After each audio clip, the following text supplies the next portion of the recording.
Olá, boa noite. Sejam muito bem-vindos.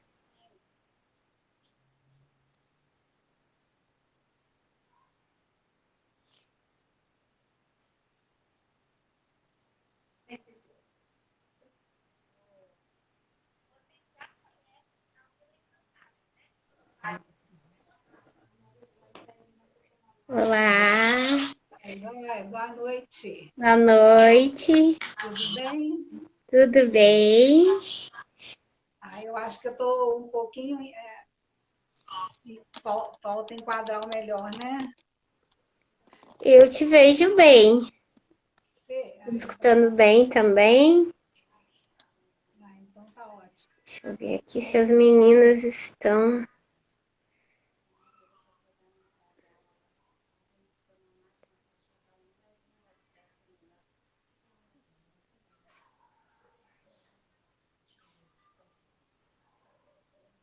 Você, Evandra? Isso. A Raquel entrou. Conseguiu? Só que na tela não tá aparecendo. Agora sim. Oi, tudo bom? Ei, boa noite, tudo bem? Tudo Boa noite, bem? Raquel. Tudo bem? Tudo bom. Deixa eu só ver aqui. Deixa eu ajeitar aqui.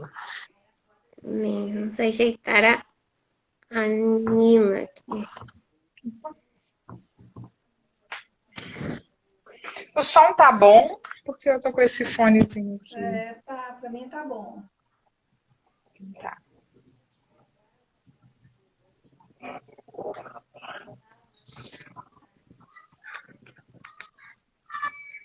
Acho que.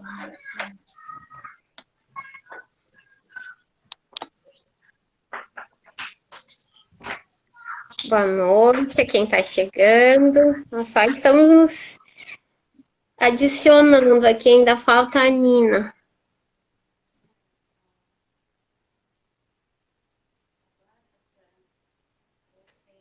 Ela não tá por aí, vocês não viram ela entrando. Não. Não vi. Meu fone. Vocês estão me ouvindo bem ainda? Sim. Sim. Sim. Tá, porque o meu fone ele tá desconectando sozinho. Estão perguntando o tema. Então, é rigidez mental e autismo.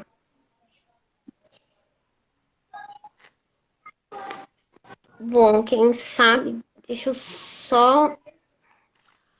Bom, enquanto ela não chama aqui, eu convidei, ela também não entrou. Eu vou fazer uma breve apresentação do Vidas Autistas. Para quem está chegando pela primeira vez na página, seja muito bem-vindo.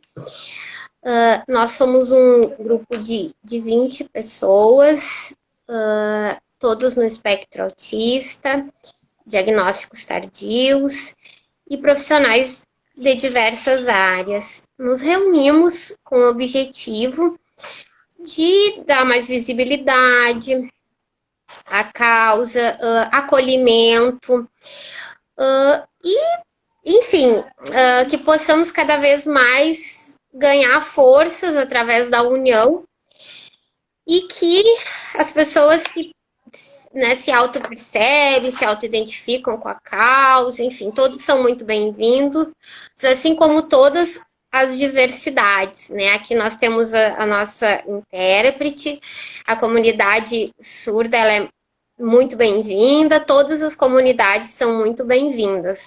A nossa ideia é a neurodiversidade com, né, a união de todos. Eu vou me autodescrever. Eu me chamo Evandra. sou uma mulher branca, cabelos claros, estou usando um brinco redondo de argola, estou vestindo uma blusa cavada num tom roxo. Atrás tem uma parede branca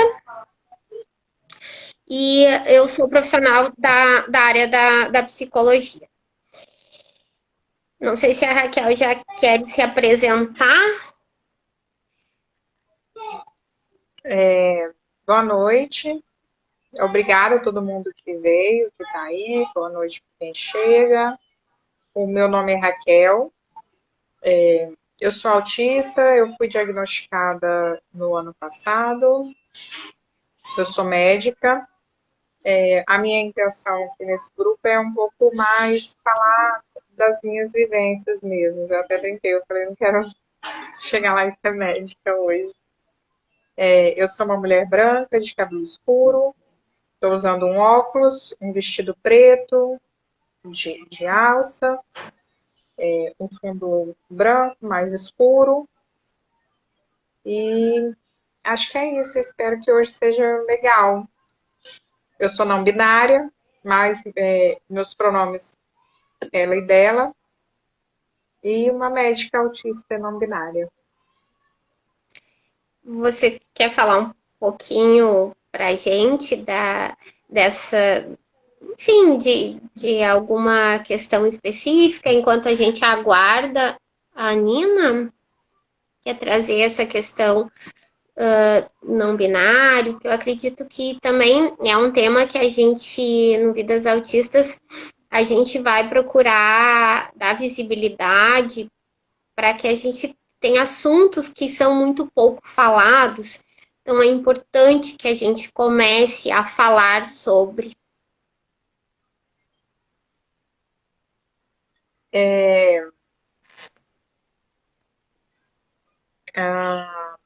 A não conformidade de gênero, ela parece ser, né? Existem algumas pesquisas que estão surgindo, que estão ampliando esse olhar.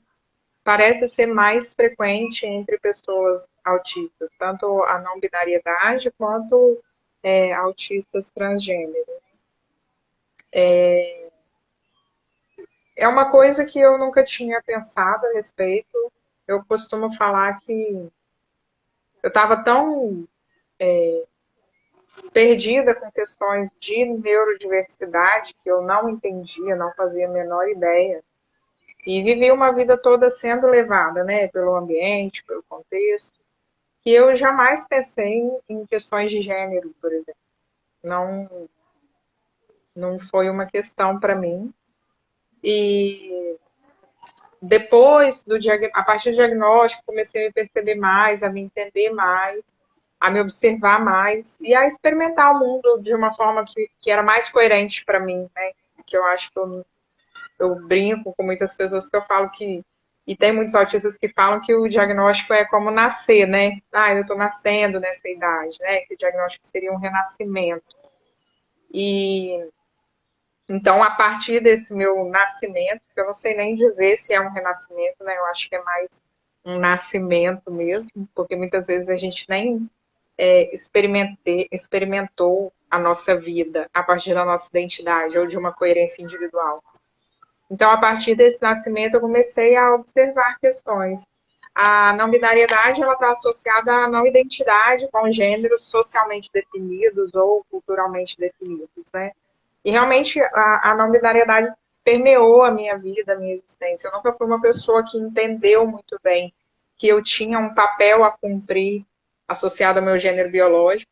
E também eu nunca tive muitas expectativas em relação ao gênero biológico em relação às outras pessoas. Então, eu não achava que uma pessoa, por ter esse ou aquele gênero, tinha esse ou aquele papel definido, né? Não é a minha leitura de mundo, não faz muito sentido para mim, na forma como eu transito no mundo, né? E aí, a partir dessa leitura, desse entendimento, dessa forma que eu transito no mundo, eu me identifico como pessoa não binária.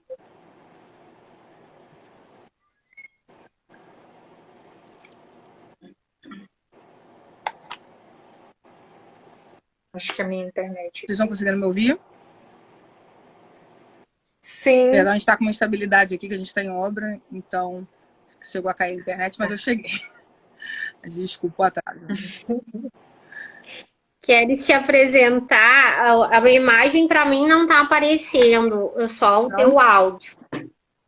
Peraí, deixa eu ver aqui se eu consigo fazer de novo, então depois eu saio e entro. Conseguindo me ver direitinho? Eu não tô vendo, mas eu te ouço. Então, peraí, então deixa eu sair. Eu saio e volto, tá? Peraí. A Nina está em outro país, eu não sei nem qual o lugar que ela tá. Agora eu vou perguntar exatamente qual o país que ela tá. Então, para quem está chegando, né, sejam todos muito bem-vindos. Teve uma pergunta ali, Raquel, anteriormente, de qual a tua área da parte da medicina. Eu acho que foi a Cris que fez a pergunta. De qual a tua especialidade? Eu estou fazendo uma pós-graduação em psiquiatria, né? E hoje eu atuo com saúde mental de pessoas atípicas, né? Mas a minha formação realmente é medicina. Eu trabalhei durante muito tempo como médica de família, em posto, no SUS. Agora que eu comecei, agora não, né? Já tem um ano, mais ou menos, que eu atendo. Foi uma demanda que surgiu também da minha história de vida, porque meu marido é uma pessoa autista, o nosso filho é autista. Eu comecei, a partir de demandas pessoais, a estudar, a aprender, entrei na pós de psiquiatria e hoje eu atendo pessoas autistas. Tá tudo bem? Chegou a imagem? Sim. Chegou. Sim. Então agora sim, agora vamos lá. Bem-vinda. Qual o país que tu está que agora eu não soube dizer? Qual o local? Canadá. Eu tô aqui no Canadá, mais ou menos em Toronto, perto de Toronto. Eu ia botar meu fone, mas nessa correria tá dando uma instabilidade no Instagram que vocês não estavam aparecendo para mim. Então eu tive que entrar no perfil para conseguir entrar numa live. Vou botar o microfone para ver se fica melhor. Mas a imagem tá aparecendo. Pelo menos para mim, tu aparece nitidamente. Tá. Para mim também tá. Aqui, literalmente, quando chove, gente, dá uma instabilidade. Ontem choveu, então a internet ficou meio confusa.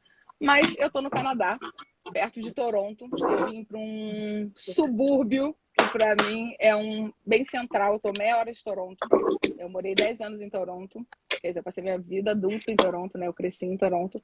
E quando eu tive o Nathan, eu acabei vindo para uma cidade próxima chamada Oshawa, que é uma cidade central também. E é um polo praticamente industrial, tem muitas indústrias aqui. E é um polo muito legal, que tem tudo. Tem restaurante, tem tudo. A única coisa que não tem é meu gostinho brasileiro, que está em Toronto, né? Que isso a gente acha em Toronto. Se tu quiser se apresentar pra gente. Olha, eu tô enferrujada, tá, gente? Eu tô meio off de lives há uns 6 meses por causa de uns problemas familiares e uma sobrecarga. E aí eu vou falar o porquê. Meu nome é Bruna. Meu canal se chama Blue Ink, WL, que é uma brincadeira do azul com rosa, porque eu tenho uma filha e um filho. Então vamos quebrar essa brincadeira e junto com o autismo eles formam o quê? O roxo, que está na nossa bandeira da neurodiversidade. Então eu quis fazer uma brincadeira ali, né? Tudo junto misturado. Então Blue Ink nada mais é do que meu mundo azul e rosa. Ele se torna roxo. Então foi uma brincadeira. Eu sou uma mãe. Achava que era uma mãe típica, mas acabei descobrindo que eu sou uma mãe atípica dos dois lados. Além do meu filho ser autista e TDAH, eu também sou TDAH. Descobri depois do diagnóstico do meu filho. Então tá tudo recente, não tem nenhum ano que eu descobri que eu sou TDAH. O que, na verdade, teria que falar muito, eu já sei há muitos anos, mas nunca teve o diagnóstico por não ser ouvida. Mas é comum porque ainda tem o estigma, né?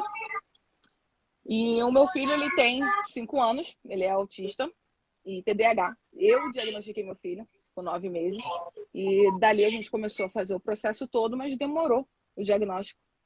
E ele teve o diagnóstico com 3 anos. Com isso, eu acabei fazendo um plano de saúde no Brasil. Eu ia para o Brasil, que eu queria ver os nossos médicos, que nada melhor do que o médico brasileiro Quando você vai para particular, né? Quando você vai para o público, quando você consegue, o acesso ao médico do Brasil é muito melhor do que o estrangeiro. Muito melhor. E aí eu acabei entrando, né, em contato com um médico do Brasil e acabei caindo aqui no Instagram.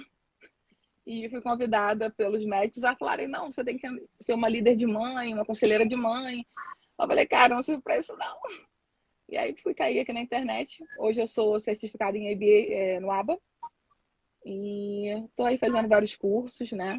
Estou fazendo agora uma mentoria de TDAH e cada vez estou aprimorando mais e tentando fazer o acolhimento e ajudando mais mães e famílias atípicas e os autistas que possam vir me procurar, TDAH, e a gente vai estar sempre ajudando ali a nossa comunidade neurodiversa. Então é isso. Acho que eu falei demais, né, gente? Imagina. Não.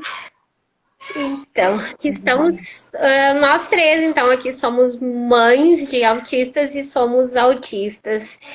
E ali, como a Raquel também se apresentou, em função da minha história de vida, eu terminei também direcionando a minha prática clínica somente para adultos no espectro. E também estou fazendo pós em adolescentes e adultos.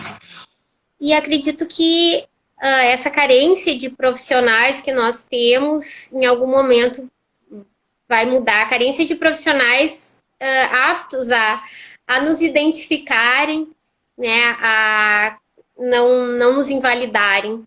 Então, essa é uma questão recorrente que a gente tem no Brasil. Eu não sei como que está a tua realidade aí, mas aqui no Brasil essa é a nossa realidade, infelizmente. Estamos com muitos profissionais que, enfim, que invalidam. E estamos com diagnósticos, pessoas sem diagnósticos e autopercepções que são muito importantes sendo invalidadas. Então, aí eu vou Não falar um sei. pouquinho daqui, então. Aqui é muito complicado, tá? É bem difícil você conseguir os diagnósticos. Por exemplo, uma criança com TDAH, a gente sabe que a questão de medicamento é a partir de uma certa idade, mas o diagnóstico não. O diagnóstico, quando você está identificado, quando é muito específico na criança, você pode fazer antes. Aqui também não faz. Aqui, para um adulto, por exemplo, você é esquecido. O meu filho, a partir dos 5 anos, ele não vai ter praticamente apoio nenhum do governo. Ele já não tem, na verdade. Para você ver médico, você demora uma faixa de 8 meses para você ver um neuro de desenvolvimento, que para vocês seria próximo ao neuropediatra. Próximo. Porque a gente Tchau, não meu tem. amor. A Boa gente não tem festa, acesso tá? ao neurologista.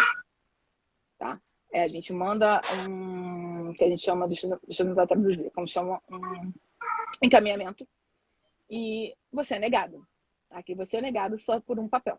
Por exemplo, eu tenho um problema na coluna e eu fiquei 3 anos e pouco, tentando conseguir a cirurgia que eu ia para o Brasil fazer. E não estava rolando aqui. Então, assim, o acesso aqui para tudo, não é só no caso da neurodiversidade, em transtornos, mas todo tipo de problemas, né, de doenças, de transtornos. Quando eu falo problemas, eu tô falando problemas de saúde, tá, gente? Problemas de saúde, qualquer coisa desse tipo, a gente não tem acesso, é muito difícil. Você vai para um hospital, você tem que brigar. Eu recentemente fui para o hospital com a minha filha, que ela toma um líquido, tá até ali o brinquedo, é um brinquedo sensorial, um fidget, e ela acabou tomando aquele líquido. Aquilo rompeu, ela tem 2 aninhos, ela tomou. Se eu tô no Brasil, mesmo sendo no público, eu sou atendida de uma forma de qualidade. Porque a hora que eu consigo chegar ali, o médico vai olhar minha filha. Vai fazer talvez uma lavagem de uma criança de 2 anos. Tem lavagens apropriadas, não é uma lavagem que você vai fazer no adulto. Aqui não. Aqui até a gente até entra um pouco na rigidez aí com a genitiva, né? Que parece que é uma rigidez aqui, que é aquilo e pronto, acabou. Quando eu falei, por exemplo, de uma lavagem, a médica falou assim, meu Deus do céu, uma lavagem de uma criança. Eu falei assim, olha, a gente não tá falando da mesma lavagem. Porque no Brasil existe lavagem para criança. Então você não sabe fazer uma lavagem estomacal. Então, assim, é muito difícil aqui o acesso. Para o autista é mais difícil ainda. É tudo no privado. E aqui a saúde do Canadá é pública. Olha que interessante. Mas aí para o autista, para o TDAH, é tudo no particular. Eu estou na província de Ontário e eu estou penando muito. Muito, muito, muito, muito, muito. A gente está aqui segurando as pontas do jeito que a gente pode para a gente poder fazer o tratamento dele. Como eu identifiquei cedo, aí eu esqueci de falar uma parte até importante para me identificar. Eu tô no mundo PCD desde que eu nasci, tá?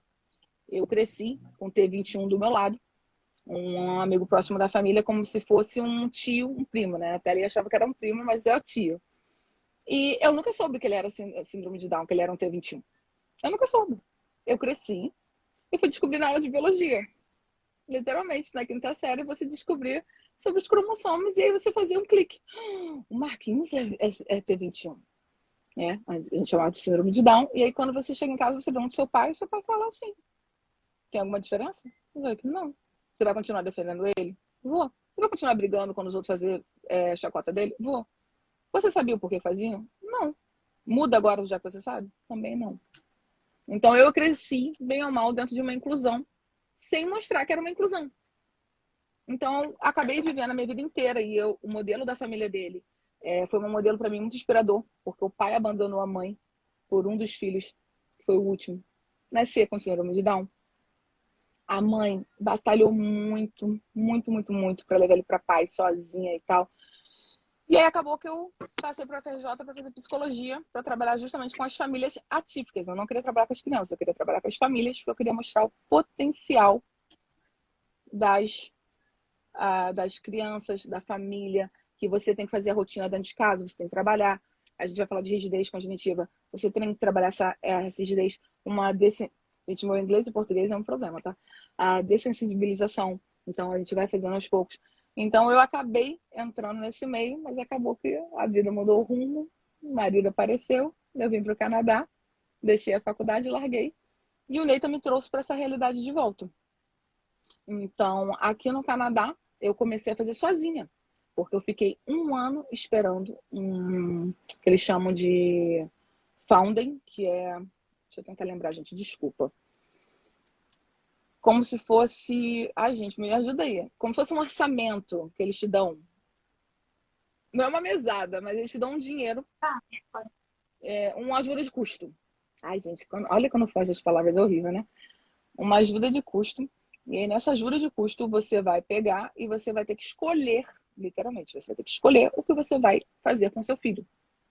Então, no meu caso, eu escolhi a fono e botei terapeuta ocupacional. Então, era fono 2 vezes na semana, terapeuta ocupacional 1, e ele fazia o ABA. O modelo ABA, a ciência ABA, a gente tem que ver que tem formas de se trabalhar, né? Então, a gente tem que sempre olhar o profissional. Então, eu tinha câmera pela casa inteira e dava uma olhadinha. E ele fazia o ABA dentro de casa e acabou que eu fui indo. Falei, olha, eu não tô tendo, passou 1 ano, quase 1 ano, eu não tendo dinheiro do governo. Ele já tinha sido aprovado em janeiro. Eu tive que ligar, ameaçar processo para conseguir dinheiro do meu filho. O dinheiro ficou atrasado, ele quase perdeu 1 ano. Ele não perdeu porque eu trabalhei com ele, eu corri atrás do plano de saúde para fazer sessões online. Foi onde eu conheci a psicóloga, a fono, o neuro. E todo mundo falou, Bruna, vai pra internet. E eu era aquela menina que só botava comida, foto de criança no Instagram. Eu literalmente não mexia em Instagram pra nada. E via Carlinhos Maia. Era só pra isso. E eu comecei a trabalhar com ele em casa. Por quê? Porque eu não tive apoio aqui. E eu tô falando com os médicos desde dele ter 9 meses, que ele era autista. Que ele tinha ali o transtorno que a gente tinha que trabalhar, que ele perdeu a fala, e por aí vai. Com 1 ano e meio eu insisti de novo eles não me mandaram. Com 2 anos, foi a hora que eu falei, olha, não interessa o que vocês acham, me manda. Porque a fila de espera é tão grande que quando eu chegar lá, se ele for, se ele não for, eu me resolvo. Mas manda. E aí ele foi mandado, demorou 8 meses para ele ver a pediatra, e é assim que funciona. O máximo que você tem acesso aqui é o seu médico de família, o que a demanda também está alta, então você pode, às vezes, conseguir com 2 semanas. No meu caso, porque eu estou sempre lá, eu sempre pego uma vaguinha, e porque vai a família inteira, entendeu? Eu cuido da família inteira. E aí eu acabo aproveitando essas vaguinhas para falar com todo mundo. A consulta da sogra, eu falo do Neita, e aí eu vou fazendo isso, né? A pediatra, a gente hoje tem um relacionamento maravilhoso, né? E eu ligar e ir lá, e ela ainda fala assim, se a Bruna veio, que deu problema. Então, assim, a gente tem um relacionamento bom com todo mundo, Mas você tem que criar um relacionamento, por exemplo, com a secretária dali, com a médica, com os médicos. Mas só esses, o pediatra oficial e o médico de família. Agora, quando você vai para os especialistas, acabou. Acabou. Você pode esperar 8 meses, 1 ano, para você não ter nada. Você não tem nada. Já você sair frustrado ou você tem que bater pé e brigar. Quando você aceita. Então, esse é o sistema do Canadá. É péssimo. Péssimo. Ah, e só mais um detalhe. A partir dos 6 anos, a gente recebe $5.000 por ano. Eu gastava com o Nathan 4.000 por mês. Esqueci de falar esse detalhe para vocês, né? Fono 2 vezes na semana. TO 1 hora por semana. Aba era 9 horas por semana. Eu gastava $4.000 por mês. O que não cabe no meu orçamento. Então, em 5 meses, né, eu acabei com o dinheiro todo que o governo deu. E isso eles falam que você pode comprar computador, tablet, celular, de 2 em 2 anos, pode comprar apostila, brinquedo, não, tudo que você precisar. Aí eu quero saber como, se não dá nem para terapia. E as terapias são pagas, você não tem como ir pelo governo. Outro ponto, cadê fazer uma liminar? Você não consegue contra o governo. Então você senta e chora, ou você senta e trabalha. Eu escolhi trabalhar. E aí eu pego aqui, vou ali em cima, cobro a escola bastante, fiz uma boa relacionamento. Outra coisa que eu falo para todo mundo, a gente tem um bom relacionamento com a escola. Eu sei que é difícil, mas tem um bom relacionamento com a escola. E a gente vai trabalhando isso. Porque se eu for depender de médico aqui, eu não vou ter nada. E quando você vira, a partir dos 18 anos, 21, que você vira adulto, parece que o autismo nem existe. Então, não muda muito do Brasil para o Canadá, né? Nós estamos hoje, foi um dia tenso, nós tivemos no Superior Tribunal de Justiça algumas questões com o plano de saúde, enfim, Eu tô acompanhando, eu tô aqui de olho. mudam os lugares, mas as realidades, infelizmente, né? Tá na hora da gente trocar intérprete. Eu quero agradecer. E se alguém quiser a colaboração das meninas, depois a gente, na página ali, aparece o contato delas. E a gente só agradece a essa comunidade maravilhosa que estamos juntos na luta. Obrigadão. Obrigada, tchau. Obrigada. Eu tô querendo fazer o curso.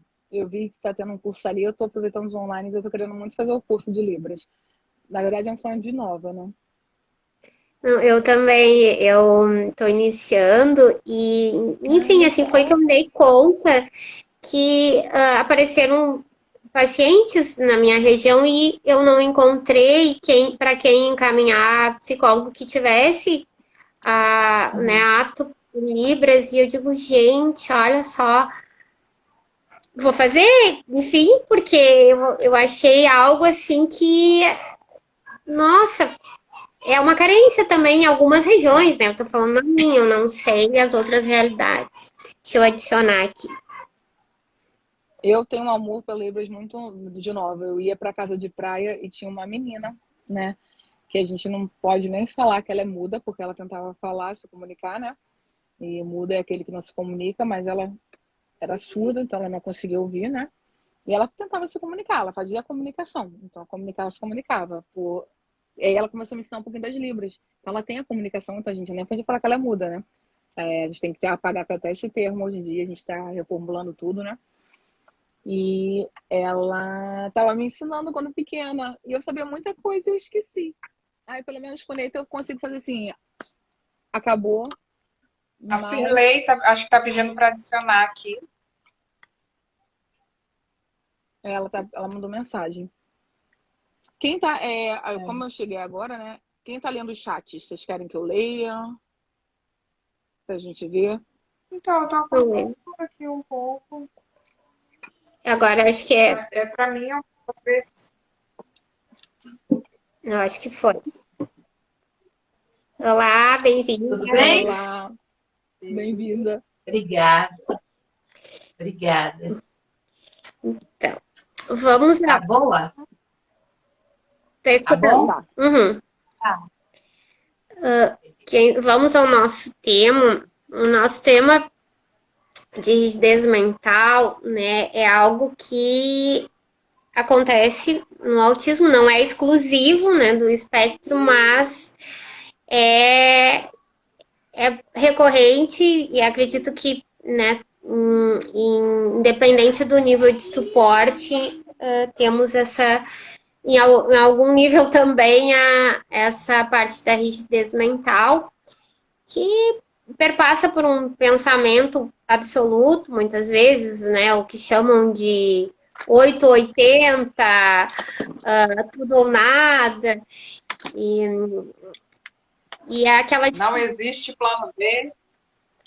sim, dificuldade de relatividade das coisas. Então, eu acho que a gente pode trazer um pouco, não sei o que vocês acham, para a parte prática mesmo, porque da nossa realidade, como que a gente experiencia essa parte e as estratégias que a gente, de certa forma, eu, por exemplo, com meu filho, eu tenho que usar estratégias para ir ampliando. No caso, assim, a gente nunca teve rotinas muito rígidas, justamente por isso, porque eu sempre fui experimentando, o diagnóstico dele foi com 1 ano, essas diversidades de experiências aos poucos, né? Com a modelagem também, que a gente chama, com algumas técnicas, mas sempre gradativamente, mas trazendo essas vivências de experiências diversas. Embora ele é nível 3 de suporte, ele tem muita dificuldade, então eu nunca desisti. E hoje eu vejo assim, tirando a pandemia, que nos atrapalhou muito, nós conseguimos, assim, por exemplo, restaurante, ele tinha que ir só no mesmo restaurante. E eu fui diversificando, a gente estava num ponto que conseguíamos ir até em qualquer tipo de restaurante, até a pandemia. Hoje em dia a gente nossa realidade mudou completamente, nós vamos começar muita coisa do zero. Não sei como é que tá para vocês a parte das experiências nesse sentido no tema. Raquel, quem quer começar? Vai, Raquel, vai, Raquel. A frase que eu mais gosto é essa que eu falei agora, né? Sobre a rigidez é essa. Não existe plano B. É uma frase que eu me identifico muito. Então, quando falo em rigidez, eu penso nisso, né? Nessa coisa de planejar só uma coisa, né? Imaginar só uma coisa, projetar só uma coisa. Então, quando você fala, por exemplo, em ir a um restaurante, não é qualquer restaurante, né? É aquele restaurante. A forma de se comunicar, as palavras que você escolhe, que aquela palavra só serve para aquele contexto, para aquele momento, daquele jeito, a rotina. Como o meu filho é autista também, o nível de esporte dele é um nível de esporte, eu sempre usei muito estratégias de antecipação, por exemplo, então avisar, comunicar, explicar, antes de ir, se ia ter uma mudança de plano, alguma coisa fora do que estava planejado ou combinado, falar com alguma antecedência, porque aí isso me ajudava muito. E foi uma estratégia que eu usei muito, é uma estratégia que eu uso até hoje, a antecipação, porque é uma coisa que era uma coisa que, independente do diagnóstico, eu pensava assim, se tivessem feito comigo, eu teria achado ótimo, assim, né? Então, antecipar me ajuda muito. Antes de eu mudar de planos, antes de eu mudar de alguma coisa, eu penso muito, eu falo que eu estou fazendo a minha cabeça. Então, existe todo um processo até eu mudar de ideia, ou mudar alguma rotina, ou mudar alguma coisa. E esse processo eu fico ali, isso que eu chamo, né? Eu fico ali fazendo a minha cabeça. Ah, eu preciso mudar isso, sei lá, por causa disso, por causa daquilo. Aí eu vou trabalhando aquilo ali, trabalhando aquilo ali, sem sair do lugar, aí depois eu consigo. Então, é uma forma que eu faço muito com meu filho e me ajudou muito. Mas conviver com a rigidez é isso, né? Às vezes, você conviver com a vida, que não é linear, sendo que você gostaria de muito mais coisas lineares, né?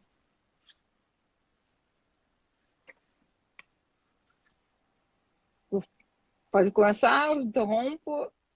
Gente, live com três é a minha Pode primeira vez, começar. entendeu? Então eu fico meio confusa como que fica a interação do bate-bola, né? Então, às vezes a gente vai ficar meio travado aqui. Eu super te entendo, Raquel, porque assim, na hora de você pegar ali na flexibilidade, por exemplo, que você falou da fala, a rigidez da fala é muito complicado, porque, por exemplo, meu filho, ele usa a mesma palavra para tudo, que é o jogar, né? Porque ele fala mais português do que o inglês, porque eu priorizei o português em vez do inglês, o fato da minha família toda no Brasil falar português e a gente está muito no Brasil também. Então a gente focou mais, né, em falar português do que o inglês, porque o inglês ele ia aprendendo. E tudo é jogar. Ele quer ver televisão, ele quer jogar. Ele quer tablet, ele quer jogar. Então tudo é jogar. E até na escola agora é jogar. E aí vai falar para ele que é play, vai falar para ele que é assistir, vai falar para ele que é watch. Então, assim, são dois vocabulários que ainda tem que enfiar na cabecinha do bichinho. Aí você fala assim, mãe, o que você fez com a criança, mãe? Você é bom, mãe? E aí fica complicado, né? Mas assim, eu vou falar só, vou uma parte técnica aqui rapidinho para quem tá na live, mais ou menos da rigidez cognitiva, pra gente falar um pouquinho do técnico, né? Como a Ivana tá falando, ó, a rigidez cognitiva é a consequência, eu vou ler mesmo, porque eu vou logo na leitura, que é mais fácil. É a falta de flexibilidade mental e por isso pode definir-se uma incapacidade de mudar a conduta ou crenças quando estão a ser ineficazes para alcançar seus objetivos. Vamos falar só um pouco da parte técnica, né? Para quem está assistindo e depois a gente está entrando agora no nosso. E na verdade, nada mais do que a flexibilidade do pensamento. É nada mais do que a flexibilidade ali da sua rotina, a flexibilidade do seu dia a dia. Essa nada mais é do que a rigidez cognitiva. Então, eu quis ler para vocês um pouquinho do. Nossa, você vai ler, você vai se assustar. Meu Deus, o que é rigidez cognitiva? Você está lendo no Google. Então, eu quis fazer isso para vocês verem que, calma aí, não é um bicho de sete cabeças. É a sua rotina, é o seu dia a dia. Então, pega um caderninho, igual eu estou fazendo aqui, toda hora que eu estou baixando. Eu estou com um caderninho aqui, estou anotando aqui com vocês e falando, é a mesma coisa. Então, no meu dia a dia, eu optei, às vezes, por estar assim. Dentro da rigidez, eu vou anotando. Ó. Você falou da rigidez da fala. Eu falei, olha, realmente, eu tenho uma rigidez na fala do meu filho. E eu vou observando. Tem uma rigidez, às vezes, no comportamento dele, né? Porque essa inflexibilidade de fazer o que ele quer, do jeito que ele quer, na hora que ele quer. Isso é uma rigidez. É a rigidez, ele não quer ser flexível nas mudanças da forma de se expressar, porque para ele é conveniente e é bom para ele, ele consegue se entender daquela forma. Quando a gente traz ele para uma coisa, joga ele para, tipo, força ele a fazer algo, ele vai entrar numa sobrecarga, ele vai fazer mal. Então a rigidez nada mais é que uma forma de se proteger. Porque o nosso cérebro, ele automaticamente, ele tenta se proteger. Ele tenta atuar dentro do que é conveniente. Então, por isso que é o 880 quando a gente tem um transtorno, no caso do autismo ou TDAH, transtorno em gerais, mas na verdade na vida também. Todo ser humano tem uma rigidez cognitiva, todo ser humano tem uma inflexibilidade. E aqui na minha casa, o Nathan, ele consegue ser os dois ao mesmo tempo. Ele é super flexível, ele vai literalmente, que a gente chama pelo flow, ele vai na vibe, ele vai na corrente. E tem hora que ele não vai. Ele não vai de jeito nenhum. E ele vai bater o pé, ele vai chorar, ele vai ter uma crise. E aí eu vou ter que saber como que eu vou fazer. E aí é a hora que machuca, né? É a hora que machuca pra gente. Mas aqui em casa, por exemplo, não tem uma parte muito específica, somente na fala mesmo. Ele não tem muito específico, não. Ou quando ele bota uma coisa na cabeça, por exemplo, que ele quer o tablet ou ele quer aquele desenho. Ontem, por exemplo, aconteceu com desenho. Ele queria, porque queria, porque queria um desenho específico. E eu não queria que ele assistisse aquele desenho específico. Justamente para ele não trabalhar a fala. Era um desenho mudo, mas é super bonitinho e engraçado. E ele queria o quê? Ele. E a mãe queria o quê? Qualquer desenho que tivesse uma parte de fala para que possa estimular ele a falar. Né? Para que ele possa fazer uma associação ali, se identificar. E acabou que a rigidez, a gente foi ali, e olha que eu trabalho com isso, né? Fui ali insistir. O que eu fiz? Fiz o garoto começar a chorar. E aí, daqui a pouco, aí eu peguei, parei na hora, eu falei, filho, desculpa, mas a mamãe tá tentando te ajudar na fala, porque ele tá tendo crise de ansiedade por conta disso. Aí, o que a gente faz? Aí você para, né, na hora da rigidez cognitiva, dentro do celular, o que você faz? Você continua, insiste em fazer o que você quer como mãe, vai bater o pé? Ou você vai parar, respirar e vai tentar trabalhar ali e falar, não, tudo bem, vamos ver esse aqui um pouquinho e daqui a pouco a gente vê o outro. Né? E aí é a hora que a gente tem que trabalhar com olha eu com essa palavra de novo, gente, perdoa. Esse inglês com português não rola. Dessensibilização. E a gente tem que estar trabalhando isso com muita calma. E a gente vai trabalhar dentro de casa, dentro do seu dia a dia. Não é uma coisa que você não vá. Você tem que estar, você vai ter que estar lá estudando, vai ter que trabalhar em momentos específicos. Não são momentos diários. Então, a rigidez cognitiva é a inflexibilidade da mudança, do pensamento. Ele botou aquilo na cabeça e vai ser.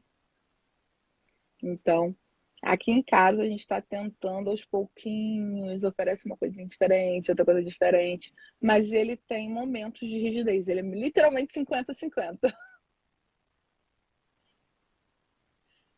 Nós tivemos aqui um comentário, a Letícia trouxe que na infância ela era chamada de mulher empacada. Eu acredito que todos nós tivemos em algum momento algum tipo de denominação nesse sentido de... Eu me chamava de birrenta, dizia, mas depois que coloca uma coisa na cabeça, fica fazendo birra e ninguém tira da cabeça. Eu era Eu marrenta. Me chamavam de marrenta. Marrenta, braba. Até hoje eu tenho esse título. Não sei porquê. Mas eu concordo com você desses títulos. E quando não se tem o diagnóstico, a gente termina absorvendo e sem entender o que acontece, já, enfim, acaba por assimilar que se, né, e não compreende. Por isso que eu cada vez mais eu digo a importância do diagnóstico tardio também. Na criança se trabalha uma série de questões, né, a parte dos neurônios espelho, etc, etc. E no adulto se desenvolve estratégias e também trabalha os traumas que se adquiriu no decorrer da vida e que a gente assimilou que éramos falhados de certa forma, que era, né, então a gente consegue compreender o que acontece com a gente e ver estratégias. O meu caso particularmente, hoje, depois de sofrer muito uma vida inteira, hoje eu consigo entender no meu autismo e ver quais as estratégias são mais benéficas no meu caso. E a questão da antecipação, bem, como a Raquel falou, funciona muito bem para mim, funciona para o meu filho, então a gente antecipa e claro que sempre quando sai algo fora do esperado, eu tenho impacto, não é impossível não ter. Mas claro que um impacto um pouco mais, que não vai gerar uma crise.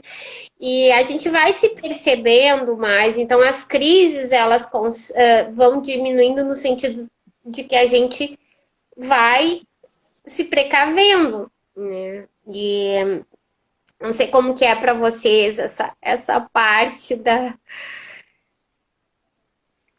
De uma outra perspectiva, né? Quando a gente fala em rigidez cognitiva, a gente tem rigidez mental, a gente tem os comportamentos repetitivos, né? E aí a gente fala também das estereotipias. E falando de um outro olhar, hoje me reconhecendo como pessoa autista e me reconhecendo como pessoa rígida, eu uso como um recurso regulador também. Então, coisas que antes eu fazia porque eu achava que era o certo, né? A rigidez cognitiva tem muito disso, desse tem que ir, vou fazer porque tem que ir, vou fazer porque é o certo. Eu abri mão. Então, eu ouço músicas repetidamente várias vezes, com uma estratégia de autorregulação. Se eu tiver que repetir alguns comportamentos para me regular, eu repito. Eu uso alguns desenhos, às vezes, alguns desenhos que são repetitivos, porque é prazeroso e me regula e me organiza. E aí entrou para mim, me reconhecer nesse funcionamento, entrou para mim também como estratégia reguladora. Ao mesmo tempo que tem momentos que é difícil me reconhecer como rígida e viver como uma pessoa rígida, também tem momentos que esse reconhecimento me ajudou a ter estratégias de regulação. Bom, aqui, assim, por exemplo, eu trabalho. O Neita não tem tanta coisa, né? E como ele só tem 5 aninhos, a gente vai tentando trabalhar ali com ele mais devagarzinho. Eu vejo a rigidez cognitiva já de uma forma muito característica no geral, na minha vida inteira. Eu tive que me moldar, né? Eu descobri agora de ser TDAH agora, mas eu fui me moldando como TDAH, por exemplo, eu quero interromper toda hora, eu me seguro. Eu sei que eu falo demais, eu me seguro. Então, e é difícil. Também é uma inflexibilidade minha, também é uma rigidez minha. Eu tento. E eu fui aos poucos, né? Muitos pouquinhos fazendo. E conforme eu fui crescendo também, ao meu redor tem muita gente que não tem nenhum diagnóstico e que a rigidez é absurda. Ou faz daquele jeito, ou você já sabe o que vai acontecer. Ou você faz daquele jeito e pronto, acabou. A pessoa escolhe caminhos, mesmo outras pessoas tendo, por exemplo, a pessoa diz para você, a pessoa diz para você, para 5 pessoas, olha, eu vou pelo lado B. Aí você fala assim, olha, melhor você ir pelo F. E aí a pessoa vai por onde? Ela vai pelo B. Mas foram 5 pessoas que falaram para ele que iria pelo F. A pessoa poderia ir? Poderia, mas ela, dentro dela, sabia assim, poxa, eu deveria ter ido pelo F. Mas mesmo assim eu vou no B. Eu vou insistir porque eu quero fazer o que eu quero. Eu sei que o F pode ser melhor. Eu sei que poderia dar certo, mas não. A inflexibilidade eu não consigo. O pensamento não. Eu tenho que seguir o meu. E se ele não seguir aquilo ali, vai fazer mal para aquela pessoa. Por quê? Porque ela não foi trabalhada. Ela não teve uma terapia. E você vai crescendo a vida inteira com isso. E você vai ter problemas no futuro, na vida adulta, porque você não foi trabalhado a dessensibilização. Você não foi trabalhado a quebra, né, dessa, como eu vou dizer, desse 880. Você não foi, não é que você tem que ser, não é ser cobrado, mas você não foi, eu queria usar uma outra palavra, eu queria usar, porque eu já falei que vocês podem, né? Você não foi trabalhado ali com muito carinho às vezes. Você não foi trabalhado com uma atenção aonde você possa dizer, olha só, eu sei que talvez o B seja um caminho que para você seja mais confortável. Porque não é que a pessoa quer fazer porque ela quer, mas é porque talvez seja confortável para ela. Ela se sinta bem com aquilo. Porque o medo do desconhecido é complexo, faz mal, vai te dar picos de ansiedade, né? E aí você vai fazer o quê? Você vai pelo lado que é confortável. Então, se você tem alguém ali do teu lado que fala assim, olha, sei que é difícil, mas aceita a minha ajuda. E também tem isso, dentro da rigidez cognitiva, também você pode não querer ajuda. Então, eu cresci dessa forma, vendo. Não posso falar, né, sobre a pessoa, né, é muito particular, mas eu cresci literalmente tendo, vamos botar assim, uma criação muito rígida, aonde eu tirei de uma negatividade toda uma positividade. Então, eu hoje em dia com o Neita, eu trabalho de uma forma totalmente não rígida. Eu sou rígida, eu sou brava em certos momentos, mas eu tento trabalhar com ele a flexibilidade. Eu tento trabalhar com ele, filho, olha, vamos por esse lado aqui, filho, vamos por isso aqui. O filho aqui, ó. E aí eu começo a brincar, eu começo a pular. Coisas que antigamente não eram feitas. Então, para as pessoas que eu estava notando aqui de diagnóstico tardio, é muito complicado os traumas. Eu mesma estou com uma psicóloga e eu falo com ela, amor, prepara que é Netflix. Mas não é Netflix temporada 1, 2. É Grey's Anatomy. Prepara que é Grey's Anatomy. Não, a temporada é boa. Menina, eu sou terrível. E aí ela achou que era do... Não, e a psicóloga ficou assim pra mim, né? Ok. Aí agora que ela já conhece a Tá peça... vindo temporada nova, hein? Não é? Agora que ela começa a peça, aí ela fica assim... Não deu uma hora, não deu meia hora. Meu Deus, uma semana não tá dando. Aí eu falo assim, vamos no particular? Pra gente acabar esse tema. Ela fica, não, você tem plano de saúde. Eu falei, não, eu quero pular logo pra etapa, vamos tomar ação na vida. Por quê? Porque eu fui criada dentro de uma rigidez cognitiva gigantesca e eu sou totalmente fora dessa rigidez. Vai entender o surto aqui da pessoa. A pessoa conseguiu, dentro de uma rigidez, não ser rígida. Então, eu vou trabalhando fora. Mas é Grey's Anatomy, amor. É Grey's Anatomy, tá? É Grey's Anatomy. E ela virou pra mim e falou assim, caraca, Bruna, realmente é Grey's Anatomy. Eu tô chocada. Eu falo, Ela falou assim, meus seguidores não fazem ideia do que é o backstage aqui. Não fazem ideia. Eu não mostro nem 5%. Olha, tem um amigo, sem brincadeira, que quando a gente era adolescente não, acho que a gente ainda era criança, chegando na adolescência. O João Felipe, tem aí falou até o nome para não negar. Ele falou que ia fazer um livro da minha vida. Aí quando a gente brigou já adulto, eu falei assim, se você fizer o livro e botar meu nome, eu te processo. Já que eu tenho isso no Messenger, gente, olha a situação. Aí ele, eu não vou botar você no meu livro. Aí eu falei, vai perder um capítulo ótimo, porque eu dou 3 livros. E isso, gente, tá com 20 anos, imagina agora. Gente, eu tô com Invisalign, né? Tô manchando o aparelho todo. Mas então, assim, a rigidez, ela é muito complexa quando a gente vai crescendo e o diagnóstico, ele é libertador. Então, quando você pega o diagnóstico, mesmo que tardio, cara, procura uma rede de apoio, procura aqui os Instagrams, tá? Agora a gente é cheio de digital influencer aí na nossa área, né?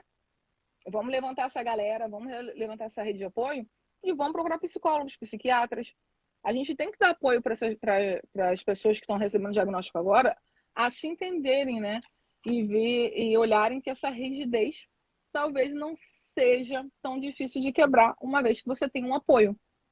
Então, eu acho que muita rigidez cognitiva, ela nada mais é do que a inflexibilidade, mas é uma inflexibilidade sem um apoio. Se você tiver uma flexibilidade ali de receber um apoio, você consegue, aos pouquinhos, com muito amorzinho, chegar lá. E também, assim, dar nome às coisas.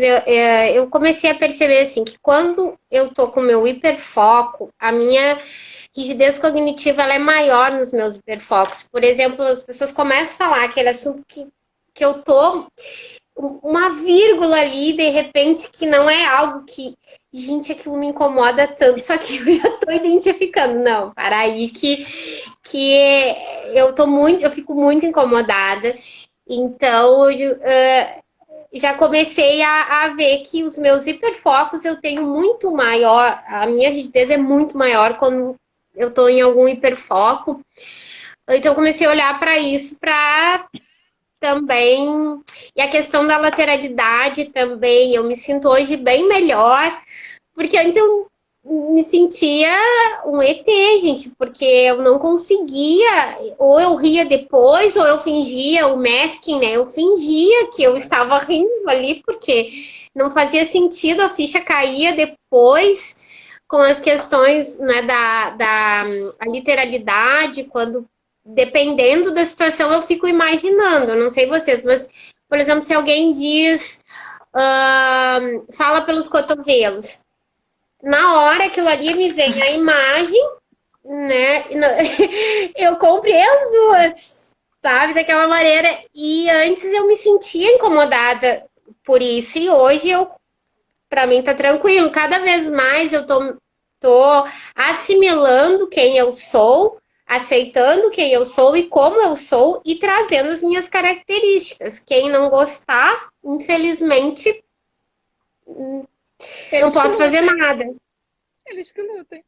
Mas deixa eu te fazer uma pergunta. Dentro desse seu tema, você percebeu isso?